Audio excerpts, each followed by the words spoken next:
Few events in recent history have sparked as much speculation as the events surrounding the Queen's final hours. A woman who carried the weight of an empire and secrets spanning centuries, her death could not be something simple. While the world followed the news of her passing with sorrow, behind the scenes, rumors and clues pointed to something much deeper and more enigmatic. What might have happened during those crucial hours? Why were the details of her death so carefully guarded? The records that have surfaced raise more questions than answers. After all, what really occurred in the final moments of the most mysterious monarch of the modern era? Welcome to another night where mysteries never sleep. I am Midnight, and this is 7 Nights. Before we begin, I'd like to ask for your support. Like the video, comment, and subscribe to the channel. It's just one click, but it makes a huge difference in ensuring YouTube shows these videos to more people and allows me to keep bringing you this content. I'm counting on you. Let's get to the video.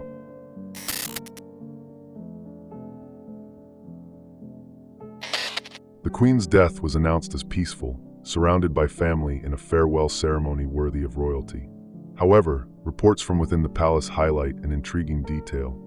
She allegedly uttered disjointed words moments before her last breath. Those present said the words seemed nonsensical at first, but their strange combinations immediately piqued the curiosity of historians and linguists. One of the most cited terms sounded like umber concordium, a Latin expression that, loosely translated, means agreement of shadows. Experts in historical documents quickly pointed out the possibility that this could refer to ancient pacts made by monarchs in critical moments. These agreements, often mentioned in conspiracy theories, are said to be part of occult traditions never disclosed to the public. But were these words merely the delirium of someone in her final moments? Or is there more to the story? It's important to remember that the Queen was an extremely cultured woman, fluent in several languages, and known for her impeccable memory. It's unlikely that anything she said was random. Interestingly, there are records of other monarchs in the past mentioning similar phrases in their final moments. Louis XIV of France is said to have murmured something in Latin that was later interpreted as a reference to a dark alliance. Could there be a pattern among these royal deaths? The Queen's mysterious words also led to the reopening of old archives.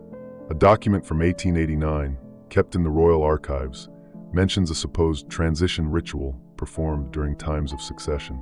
Although never officially confirmed, it's known that the British monarchy has traditions steeped in symbolism dating back to the Middle Ages. Witnesses claim that after uttering these words, the atmosphere in the room became strange. A nurse, whose name was withheld for security reasons, reported feeling a weight in the air, followed by a slight flicker in the room's lighting. This phenomenon, as subjective as it may seem, was enough to reinforce theories about the presence of forces beyond human comprehension in the room. This wouldn't be the first time a royal event was surrounded by inexplicable phenomena. During the death of King George V, similar accounts were recorded, with staff reporting that a shadow passed by the window at the exact moment he expired. Could the Queen have experienced something similar? Those present at the monarch's deathbed were instructed not to comment on what they witnessed. An official decision was made to protect the family's privacy, but this only fueled the rumors. The more secrecy there is, the more theories thrive. Among the available records is the account of a clergyman who, upon arriving to perform the last rites, was immediately escorted out of the room before he could begin the prayer. Why would such a traditional ritual be interrupted? Was something being hidden, or was it merely an unfortunate coincidence? Moreover, the exact time and date of death remain subjects of speculation.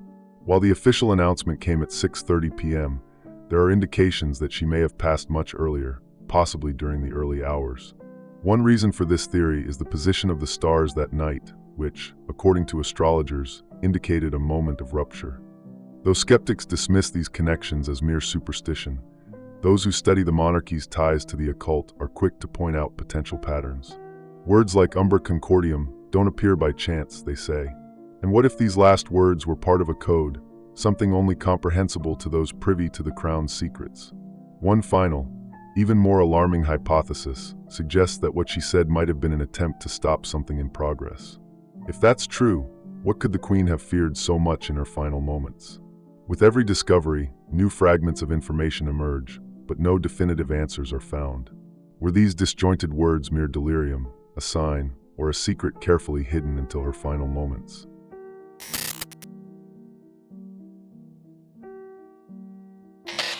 In the hours leading up to the official announcement of the Queen's death, unusual activity was observed in the palace corridors. Staff reported the arrival of various high-ranking figures who, curiously, were not on the expected visitor list for that day. Among them were rarely seen advisors and a man identified only by a codename in a log, Ravenhall. Who is Ravenhall? His identity remains a mystery. Some speculate that he might be a member of a secret society linked to the monarchy's inner circle. Others suggest that the name is used to disguise agents on confidential missions. Whatever the truth, his presence in the palace that day was enough to raise suspicions. Among the advisors, one pattern stood out. Many had ties to organizations dating back to the British Empire. These groups specialized in geopolitical strategies, intelligence, and, according to some rumors, the management of sensitive information. But what could these individuals have been doing during those critical moments? A witness, who preferred to remain anonymous, reported that the visitors were taken to a reserved room, away from prying eyes. There, they remained for hours in what seemed to be an extremely tense meeting. Despite efforts to maintain secrecy, fragments of their conversation were overheard by staff. Words like inheritance, line of succession, and surprisingly, ritual precaution were mentioned. There was also an unusual sense of urgency. Witnesses claimed that documents were rushed into the palace, carried in sealed boxes as if something was being hidden. Why was this necessary? Even in crises, it's uncommon for advisors to bring physical materials in such a manner. Additionally, security cameras recorded what appeared to be an exchange of objects between advisors. An employee who accessed the footage described the item as a small ornate chest with symbols resembling ancient runes carved into it. However, what was inside remains a mystery. A particularly troubling detail was the abrupt cancellation of the Queen's official engagements the week prior. Previously scheduled events, such as audiences and diplomatic meetings, were canceled without explanation. Sources close to the situation said the advisors justified these changes as protective measures. But protection against what? Another point of interest was the behavior of some royal family members. While protocol dictates that all members are informed simultaneously of a monarch's death, rumors suggest that certain key figures were summoned to the palace hours before the official announcement. This included individuals who, until that moment, had little involvement in royal affairs. What was the urgency in secretly gathering these people? Researchers exploring monarchy theories suggest these meetings might be linked to an ancient tradition, the Council of Flames. This name appears in historical documents as an event reserved for situations of extreme risk to the throne's stability. In such instances, drastic decisions would be made, often far from public knowledge.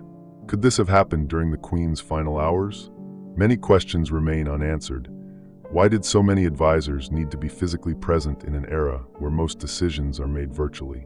And why was palace access so strictly limited that day? It's rare for this level of confidentiality to be required, even in delicate situations. A curious pattern was also noted in the press. Instead of speculating about the circumstances, as is typical in such moments, the news appeared aligned with a singular narrative: that the Queen died peacefully, surrounded by her family. This raised suspicions that the media might have been receiving direct instructions to avoid probing questions. Another curious point was the absence of a specific doctor. Despite the Queen always having a medical team on hand, the chief responsible for her health was inexplicably replaced shortly before her death. Why? Last-minute substitutions in moments like this are rare, especially involving such an important figure. For many, these decisions signify far more than procedural precautions. The combination of secret movements, rushed meetings, and the presence of unidentified individuals creates an atmosphere of distrust. Were the advisors protecting the crown's secrets, or merely acting in their own interest? What really happened within those halls that night? Did the decisions made by the advisors save the monarchy from scandal or conceal an even greater mystery?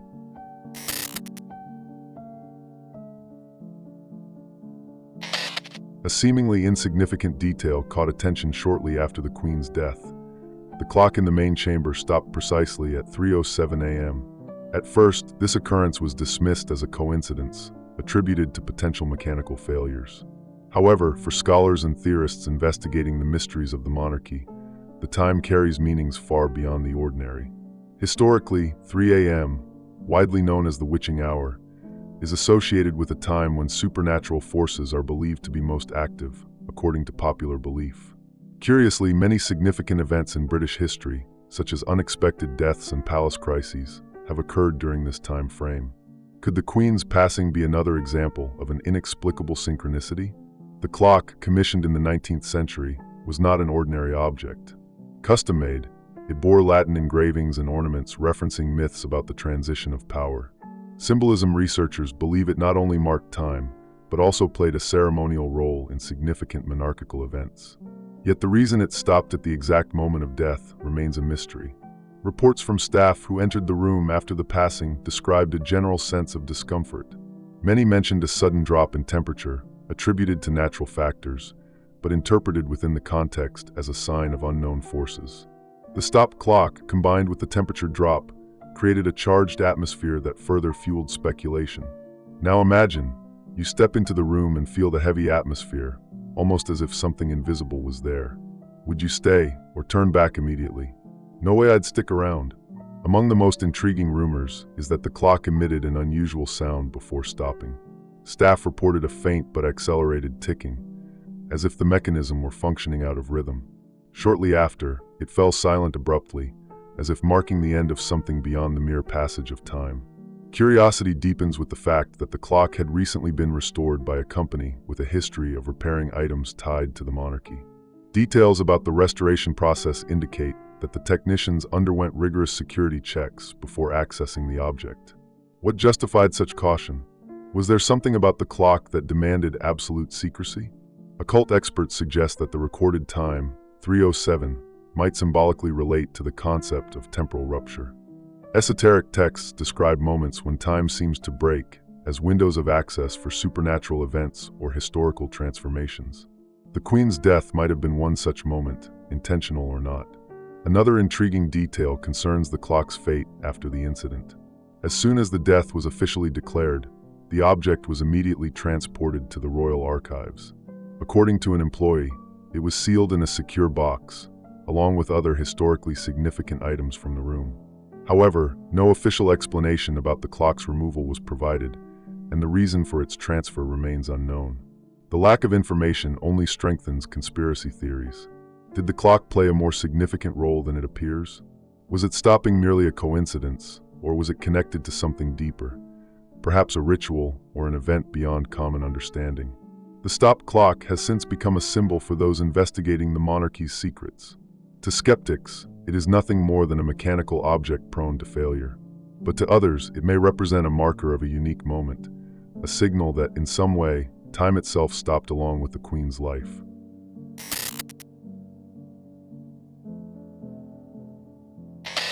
Among the countless mysteries surrounding the Queen's final moments, one particularly unsettling detail stands out. Reports that individuals linked to an ancient secret organization were seen near the palace in the hours leading up to her death.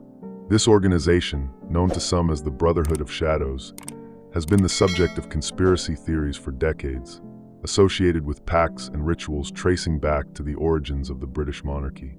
The first records of the Brotherhood date back to the 18th century, when a series of confidential documents mention the existence of a secret group serving as a kind of invisible arm of royal power. It is believed that its members included nobles, advisors, and even religious leaders, all dedicated to protecting the crown's darkest secrets. But the question that persists to this day is, protecting them from what, exactly? On the night of the Queen's death, security cameras near the palace recorded strange movements. Two luxury vehicles, with dark windows and untraceable license plates, entered through the side gates just before midnight.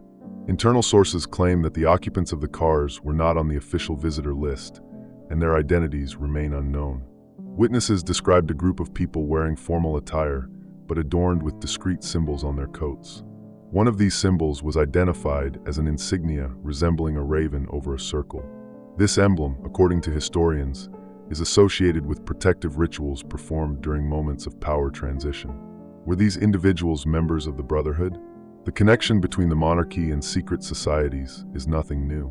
During Queen Victoria's reign, records show secret meetings among nobles in remote locations, such as castles in the Scottish countryside.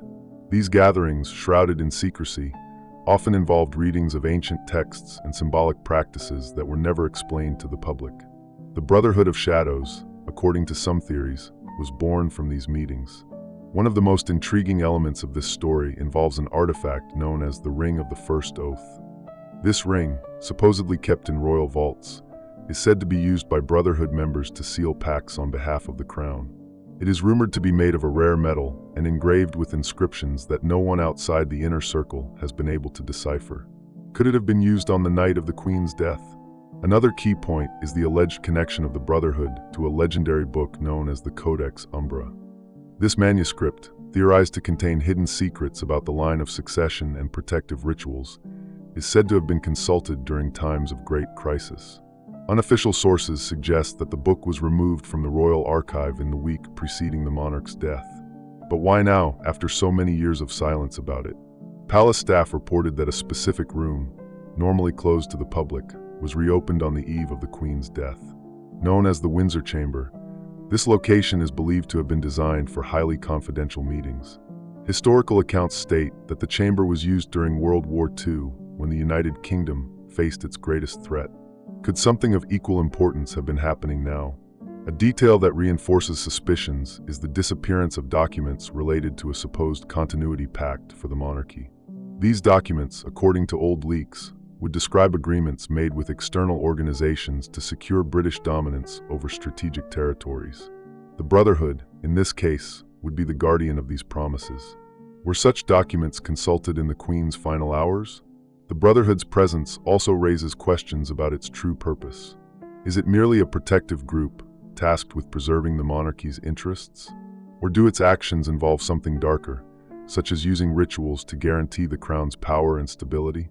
Among the most disturbing rumors is the idea that the Queen's death may have been part of a plan. Some theories suggest that, upon reaching a certain age, monarchs in specific situations are released from their roles through occult practices. The Brotherhood, in this context, would be responsible for carrying out such acts. Truth or speculation?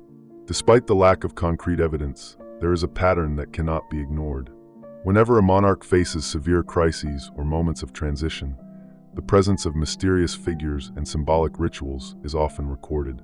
The Queen's death seems to follow this same pattern. Another curious detail is the complete silence of authorities on the matter. Although the movements and events in the palace were noticed by various sources, no official statement was made to refute or confirm the theories. This silence is seen by many as indirect evidence that something truly occurred. The Brotherhood of Shadows remains a literal shadow in the history of the British monarchy. The connection between its presence and the events surrounding the Queen's death may be mere coincidence, but it might also hold the key to understanding the mysteries behind the scenes of power.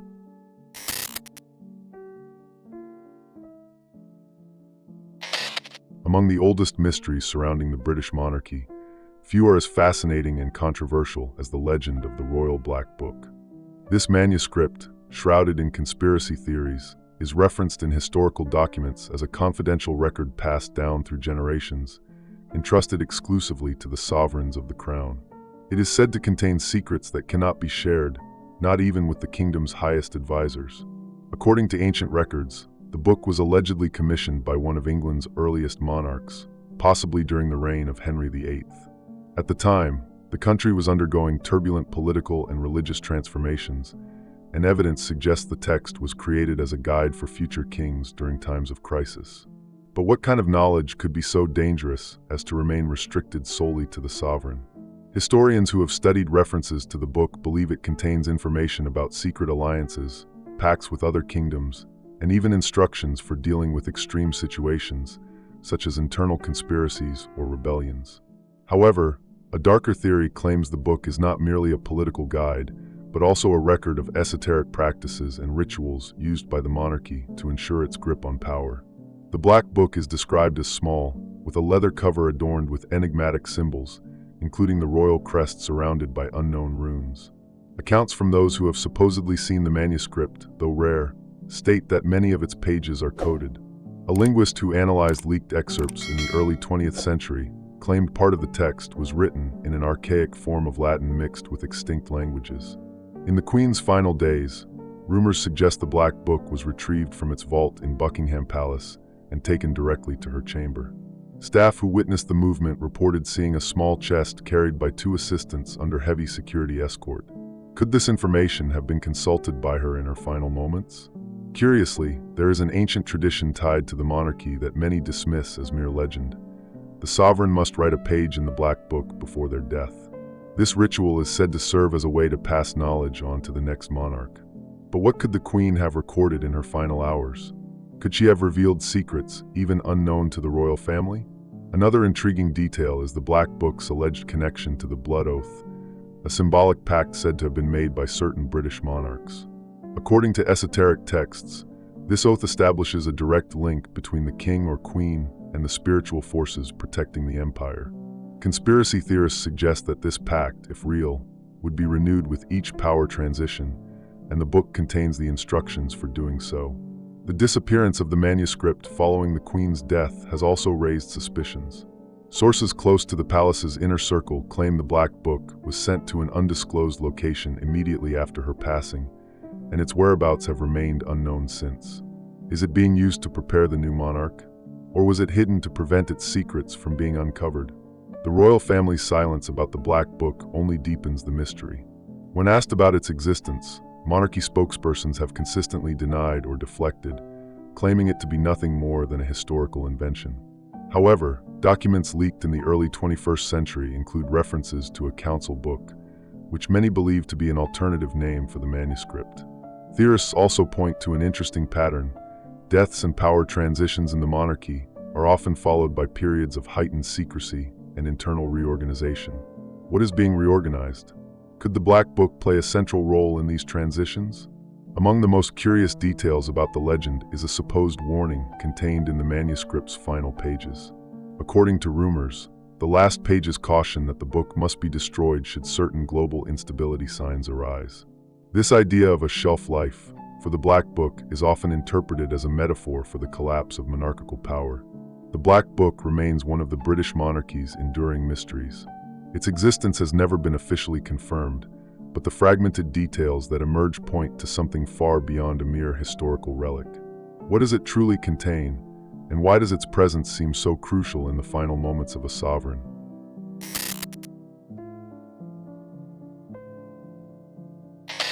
While the world processed the announcement of the Queen's death, reports of unusual details from inside the palace began to circulate. Staff who were present in the chamber during her final hours described peculiar arrangements: extinguished candles organized in a circle, symbols precisely drawn on the floor, and a faint scent of incense lingering in the air. Elements that, according to experts, could be linked to ancient rituals. Candles, symbols on the floor, and incense. Guys, that sounds more like an altar than a monarch's bedroom. What do you think was going on there? Ritual or coincidence? The most shocking account came from a nurse who entered the room moments after her death. She reported feeling an oppressive atmosphere and noticed a geometric pattern on the floor, drawn with what appeared to be golden powder.